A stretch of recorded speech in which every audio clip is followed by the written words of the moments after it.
आज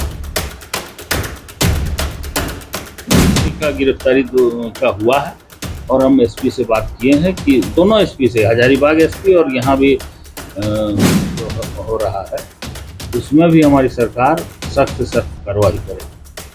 गाड़ी थोड़ी सी टकरा गई और जिसकी वजह से उनकी मॉब लिंचिंग हो गई। उनको मार पीट के एक इमाम साहब को मार दिया। बहुत ही संगीन मामला है। उसके बकरी चोरी के नाम पर मॉब लिंचिंग है। ये मॉब लिंचिंग का मामला सिलसिला झारखंड में बढ़ता जा रहा है। देनी चाहिए, इनको फांसी देनी चाहिए। डिमांड है दार शरिया का 1 करोड़ इनको, इनके घर वालों को मुआवजा दिया जाना चाहिए। जिस तरह से मॉब लिंचिंग की घटना दिन ब दिन बढ़ती चली जा रही है, कोडरमा के बरकट्टा में इमाम साहब को जो है मॉब लिंचिंग के द्वारा पीट कर हत्या कर दी गई। इसके अलावा मैं आपको बता दूं कि कटमकुल्ली गांव के रहने वाले अख्तर अंसारी की जो है टाटी सिलवे में पीट कर हत्या कर दी गई। आज मंत्री हाफिजुल अंसारी से जो है मिलने के लिए जितने इदारे सरिया के जितने लोग हैं सभी आए हुए थे। क्या कुछ बातें हुई इन्हीं की ज़बानी आज जानते हैं। क्या कुछ कहेंगे? आज मिलने के लिए आए हुए थे मंत्री हाफिजुल अंसारी साहब से, क्या कुछ बातें हुई? 30 जून को हजारीबाग बरकट्ठा के रहने वाले, बरकट्ठा में इमामत करने वाले मौलाना शहाबुद्दीन जो रघुनीडी कोडरमा डिस्ट्रिक्ट के रहने वाले थे, उनकी गाड़ी थोड़ी सी टकरा गई और जिसकी वजह से उनकी मॉब लिंचिंग हो गई। और जैसे ही मॉब लिंचिंग की खबर आई, हमने वज़ीर फ़लाह बहबूद हाफिज़ुल हसन साहब से बातचीत किया। फिर उन्होंने भी बातचीत किया और पहला वफ़द इदारे शरिया का कोडरमा के काजी शरीयत मौलाना शहादत हुसैन फैज़ी साहब की क़यादत में वहाँ पर पहुँचा। वहाँ की तहक़ीक़ की जाँच किया। मॉब लिंचिंग है, उनको मार पीट के एक इमाम साहब को मार दिया। बहुत ही संगीन मामला है, उसको लेकर आए थे।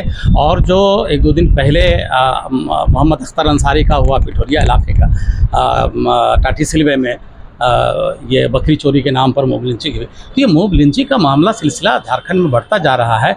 ये बड़ा संगीन है। तो जो कानून है फांसी की सज़ा फौरी तौर पर फास्ट ट्रैक कोर्ट बनाकर और SIT गठन करके फौरी तौर पर इन सब लोगों को सज़ा मौत देनी चाहिए, इनको फांसी देनी चाहिए। और 1 करोड़ का डिमांड है दार शरिया का, 1 करोड़ इनको, इनके घर वालों को मुआवजा दिया जाना चाहिए। इन्होंने यकीन दहानी कराई है कि हम सरकार से बात करेंगे और हम अपनी तरफ से भी कोशिश कर रहे हैं और हम सरकार से भी बात करेंगे।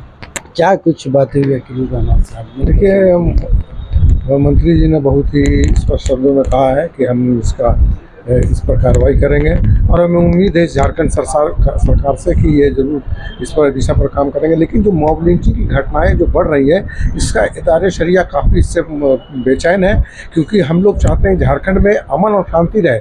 लेकिन इस तरह से एक समुदाय के ऊपर में मॉब लिंचिंग करके मारा जा रहा है, ये काफ़ी अफसोसनाक वाक़या है। इसमें हम लोगों को कड़ाई से कानून लागू कराना चाहिए और कड़ा से कड़ा कानून लागू करके वैसे लोगों को सजाए मौत देनी चाहिए जो धर्म के नाम पर मॉब लिंचिंग कर रहे हैं। तो इस्लाम जी भी मौजूद है, उनसे भी जुड़ेंगे। क्या कुछ आश्वासन मिला मंत्री जी से?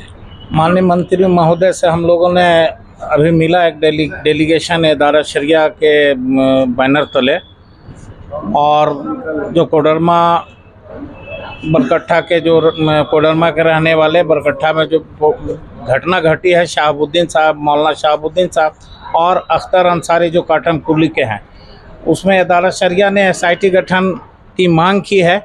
माननीय मंत्री महोदय ने आश्वस्त कराया है कि आप लोगों को इस संदर्भ में पूर्ण रूप से इंसाफ मिलेगा।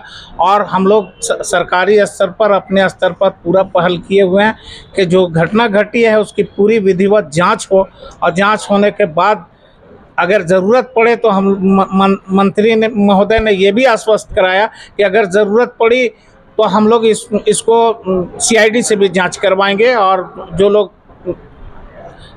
घटना में जिन लोगों की मृत्यु हुई है, उनके परिजनों को हम लोग पूर्ण रूप से इंसाफ देने का काम करेंगे। मॉब लिंचिंग का मामला जो है काफ़ी तेज़ी से बढ़ते जा रहा है। उसको देखते हुए इदारे सरिया की टीम आज मंत्री हाफिजुल हसन अंसारी से मिली। मंत्री हाफिजुल हसन अंसारी ने कहा कि फर्स्ट ट्रैक कोर्ट में जो है उसकी सुनवाई कराने की पूरी कोशिश करेंगे। इसके अलावा उसमें SIT का भी गठन होगा और मुआवजा भी उनको देने का कोशिश करेंगे। और जैसा कि इदारे शरिया के जो मौलाना कुतुबुद्दीन रिजवी साहब का कहना है कि उनको जो है जिनके साथ में इस तरह की घटना घटी है, उनके परिवार वालों को 1 करोड़ जो है सहायता राशि के तौर पे जो है दिया जाए। और इस तरह की जो घटना घटती चली जा रही है, इदारे सरिया ने उसको काफ़ी गंभीरता से लिया है और जो भी अपराधी हैं, जो भी दोषी है, उनको फांसी की सजा की मांग कर रहे हैं। मंत्री हफीजुल हसन अंसारी ने ये भी बात कही कि जिस तरह से क्राइम का ग्राफ जो बढ़ते चला जा रहा है उस पर जो अंकुश लगाया जाएगा, चूँकि मुख्यमंत्री हेमंत सोरेन के भी जो है जितने अधिकारी हैं सबके साथ में जो है बैठक हुई थी। मुख्यमंत्री ने सीधा ये निर्देश दिया है कि आपको जो भी कदम उठाना पड़े आप उठाइए, लेकिन क्राइम का ग्राफ को जो है वो कम कीजिए। तो ये लोग जितने लोग हैं सभी मिल करके निकले हैं और मंत्री ने जो आश्वासन दिया है उन पे इनका कहना है कि हम उनके ये इसका इंतज़ार करेंगे कि वो कार्रवाई हो और जल्द से जल्द जो है अपराधियों को सजा मिले। कोडरमा के बरकट्टा से भी मामला सामने आया, इमाम साहब की मॉब लिंचिंग कर हत्या कर दी गई। इसके अलावा कटमकुल्ली का भी मामला अख्तर अंसारी के साथ में टाटी सिलवे में मॉब लिंचिंग कर हत्या कर दी गई, लेकिन अभी तक वैसा कोई कार्रवाई नहीं हुई है। और झारखंड की राजधानी रांची में क्राइम का ग्राफ भी दिन ब दिन बढ़ते चला जा रहा है। इदारे सरिया के सारे लोग आपसे मिलने के लिए आए हुए हैं, क्या कुछ कार्रवाई? देखिए, जो दो मामला आप बोले ठीक ना, उसमें हम जो हजारीबाग का मामला है उसमें जिस दिन हुआ उसी दिन से मैं लगा हुआ हूँ और मौलाना साहब भी लगे हुए हैं। इन्होंने ही पहला बार हमको वहाँ से खबर हमको वहाँ से दिया। वहाँ एसपी गए और सारा चीज़, तो वहाँ थोड़ा सा इधर उधर बात हो रहा है, लेकिन उसमें जो धारा लगना चाहिए वो लग गया है। और उसमें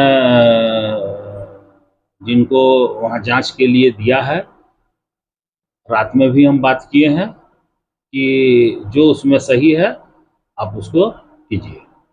दूसरी घटना जो यहाँ है, कौन गांव है? कटम। उसमें 2 लड़के का गिरफ्तारी का हुआ है और हम एसपी से बात किए हैं कि दोनों एसपी से, हजारीबाग एसपी और यहाँ भी रांची सिटी एसपी, ग्रामीण एसपी, कि आप जल्द से जल्द तो उसमें लगा हुआ है।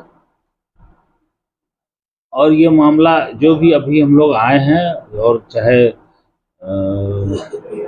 यहाँ का जो चोरी डकैती छिनताई का जो भी जो हो रहा है, उसमें भी हमारी सरकार सख्त से सख्त कार्रवाई करेगी।